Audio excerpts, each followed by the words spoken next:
And welcome back to part two. Very sorry about the camera cut off for part one. It turns out, even though what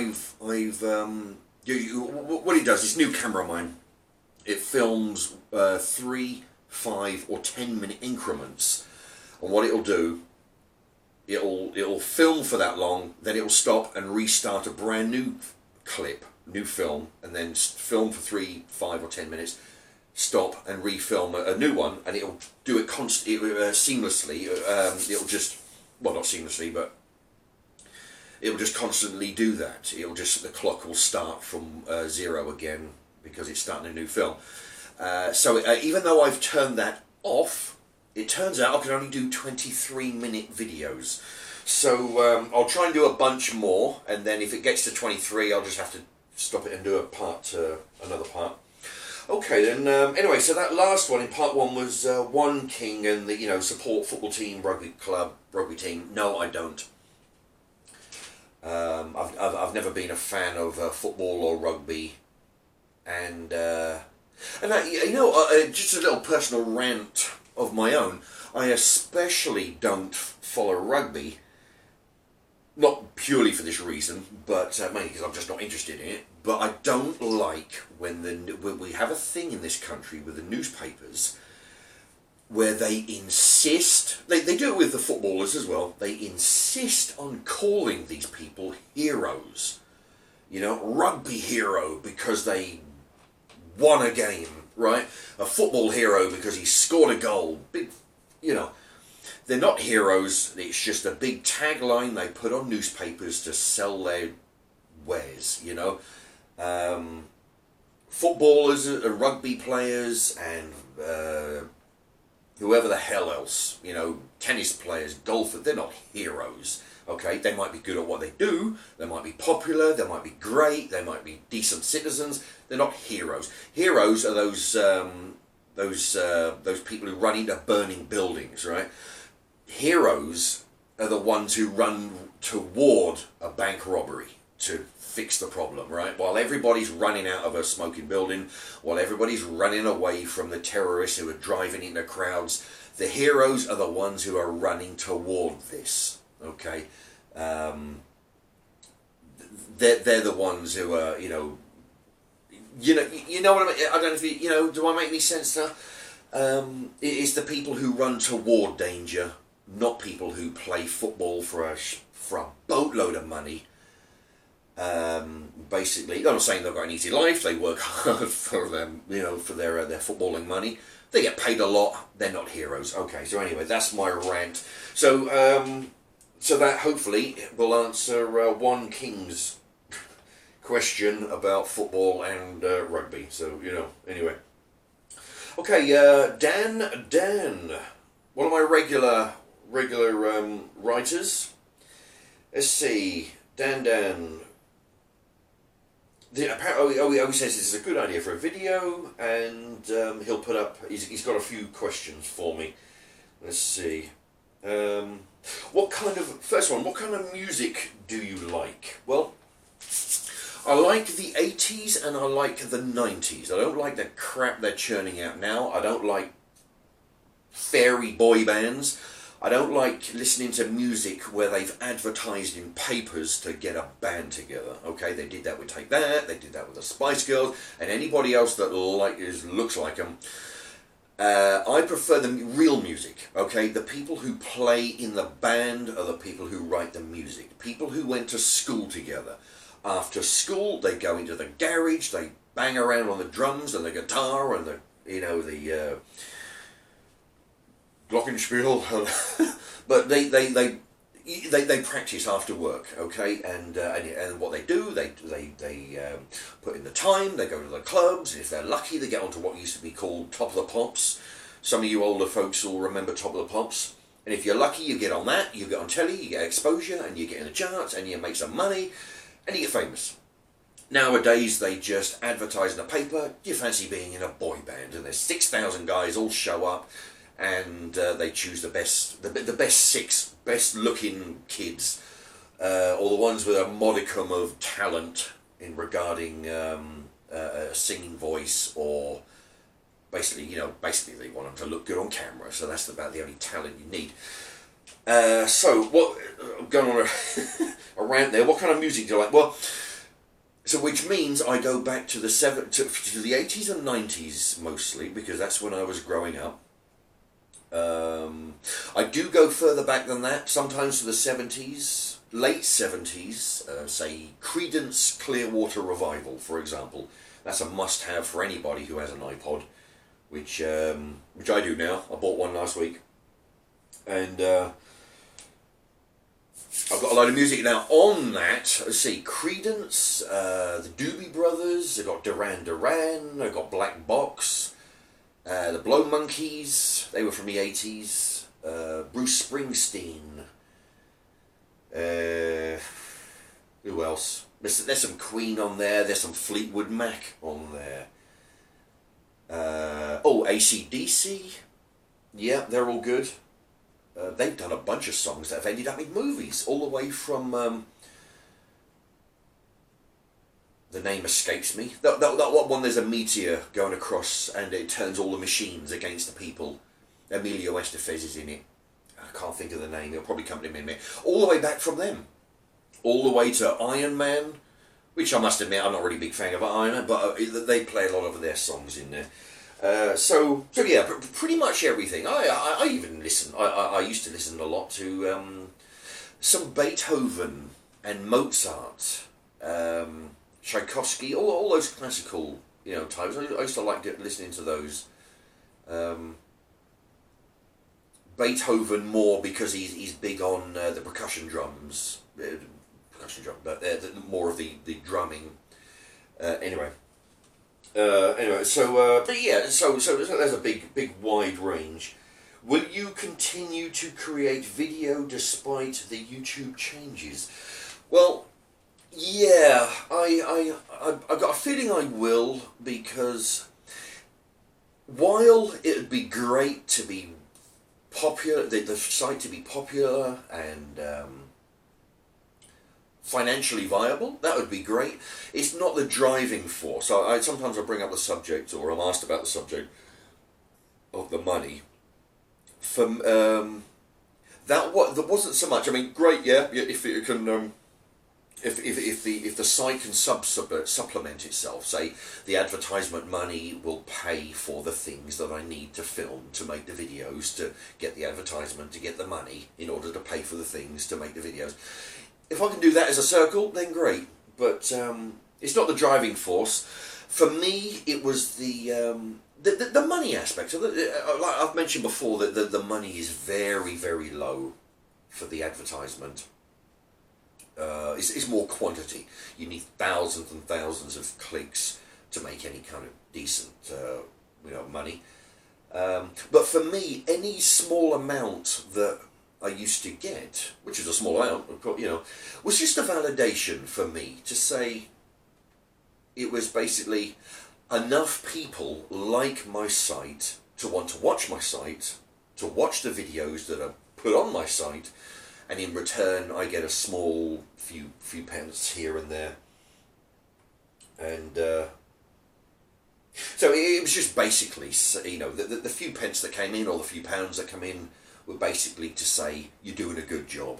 It was like that. It was so in answer to your question, yeah, I think, I've got a long way to go before, because the thing is, it's not easy, let me tell you, to do it day in and day out and film it and try and be articulate on film every single day and make it interesting.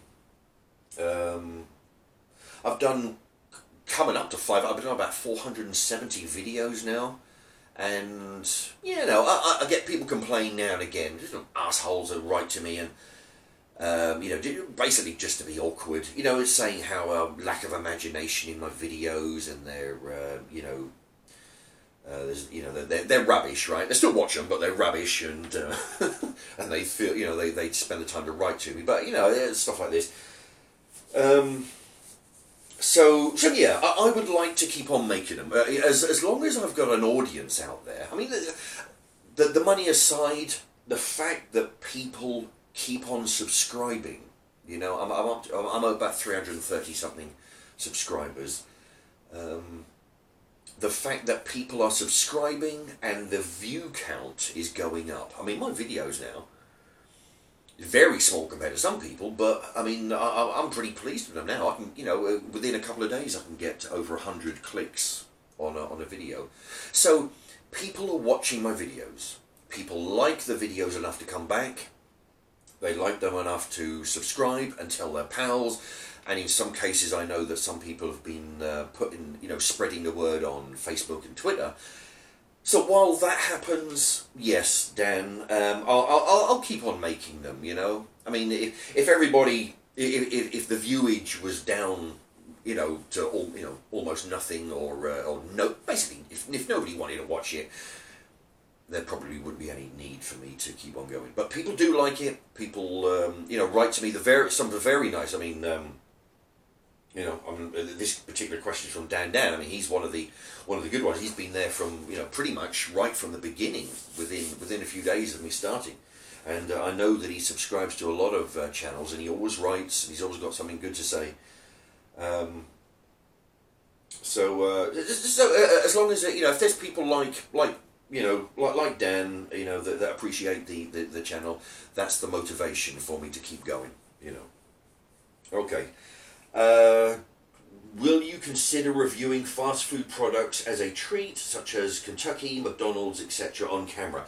Well, that's the thing. Yeah, I mean, now that I've got a camera here with a pause button, that'd be even handier.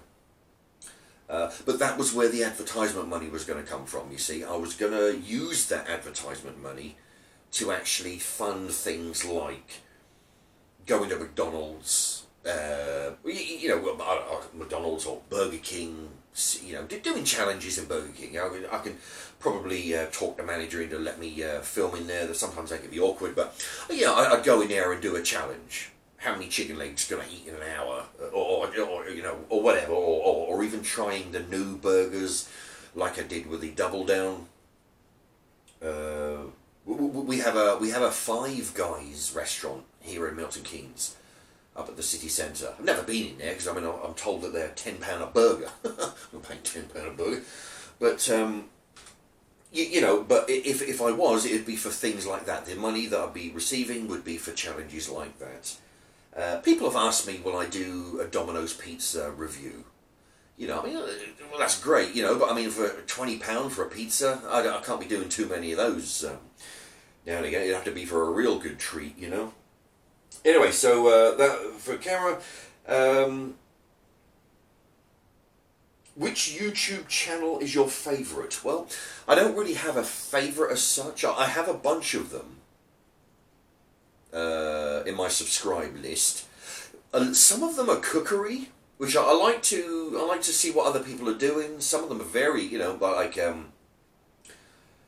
Pete Thomas, for example, Rick the Butcher, Chris the Butcher. They're very interesting. They come up with very good ideas. I like watching those. Sometimes I'll actually follow their example and actually make it myself. And if I do copy it, I always change stuff to make it my own. But yeah, I mean, they're some of my favourite ones. And then also, there were a few more. After Prison Show. Actually, that's a good one. After Prison Show, there's a guy. He come out of prison for non-violent drug offences. He spent about 7 years or 8 years in prison. He's come out. He's been out of prison for about 3 years or so. He's made a video, video YouTube thing of his life, how he's getting his life together, how he helps people who come out of prison. He's every day he tells stories of what it was like in prison. The gangs, the food, the conditions, the fighting, the riots, the showers, the stories, the characters that he used to meet. Oh, it's crazy. After Prison Show. And also there's one that I'm watching now. It's called Dust. What it is, it seems to be a lot of. You know how people, you've got your big epic films, your 2-hour big blockbuster films. Well, there are a lot of people who make short movies. Some of them can be 2 minutes all the way to 20 minutes. They will have a story, and they will film it. You know, some of them have got proper actors. That guy from Star Trek, you know, Chekhov, the one that died recently. With him, there's some big, there's a few name stories. Name actors. But yeah, that's what so Dust is called the channel. They just showcase small videos. If you're a video maker and you want to get it into the big time, pretty much you have to make small movies. You show your talent, and then you progress from there. So I think this is what they do. And some of them, the graphics. I mean, it's like watching War of the Worlds or Transformers. Some of the computer graphics are flawless. You know, I mean, like say you've got a big iron robot. You know, a 12-foot iron robot. Little things that they add the shadows on the floor. You know, but you know, things like that. But the graphics are great. Some of the stories are very interesting. So anyway, that's to date. What has been your favourite microwave product that you have reviewed? Okay, to date, what has your favourite microwave product that you have? I tell you what though, this is going to take several parts because I've got a lot of questions, but I can only do like 23 minutes in a go before the camera shuts. What has been my favourite microwave product that I have reviewed? I think, I can't even remember where it was from. I had a chicken curry, it had coconut in it, coconut milk I think. Man, that was nice and creamy, that was. I've had a few microwave burgers, which have tasted good. They're not exactly wholesome and healthy for you. But you know, it was surprising. A lot of the £1 microwave dinners, they actually I've enjoyed pretty much all of those, with the exception of maybe one or two where the mash hasn't been great. And I actually say that on film. You know, or the sausage was a bit below par because of the meat they used. Yeah, you know, there's a lot of the £1 microwave dinners. Sometimes they can be a lot better than the £4 microwave dinners. You know, you can buy. They really can. It's the honest truth. Anyway, all right. So thank you, Dan, for your questions. Let me see. I've got a few minutes left. What is the history behind? Oh yeah, the real Matthew Early. The real Matthew Early. What's the history behind that? Oh shit, I've lost it now. What's the history behind what is the history behind the mystery penguin that lives on top of your fridge? My friend Tommy Bunting seems to like it and thought it may have some unique, maybe a unique antique. Well, the fact of the matter is, I bought this from a charity shop for £2.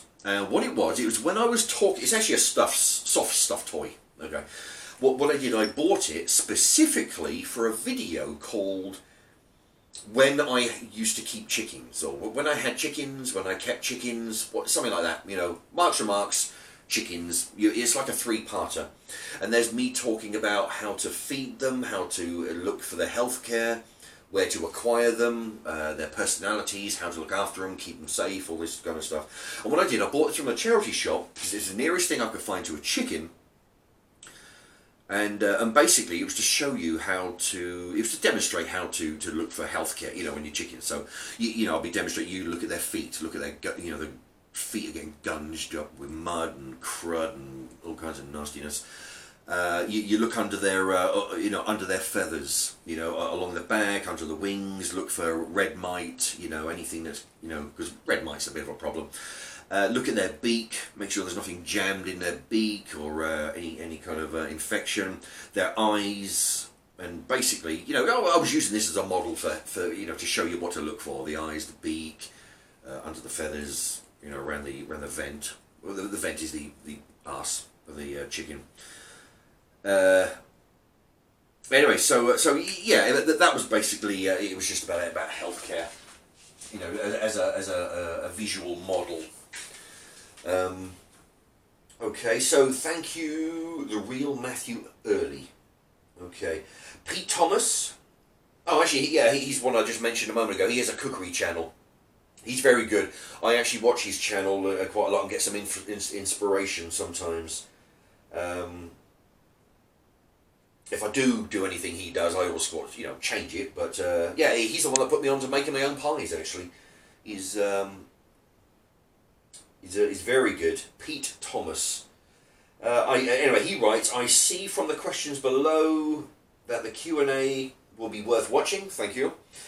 My own questions are preempted there. So it looks like whatever questions he had, people have already answered. So he wrote to say that. Yeah, because there's a lot of questions before now. So yeah, one of his questions was already answered. OMG, it's Wedge.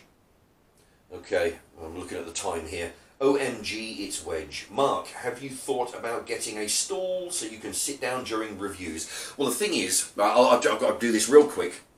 The thing is, when I do the reviews, I'm actually cooking the food that I'm reviewing. I could take it in the other room, but sometimes it's just easier to cook it here because I've got all the hobs, I've got all the cookery stuff, I've got the, so basically cook it here, eat it here, tell you about it, and then perhaps sometimes turn the camera off and then go eat it in the other room, and then load the film. Okay, so OMG, it's Wedge. Thank you for your question. Okay, it's coming up to 23 minutes in a couple of minutes. I'm going to have to stop it there because the camera will shut itself off.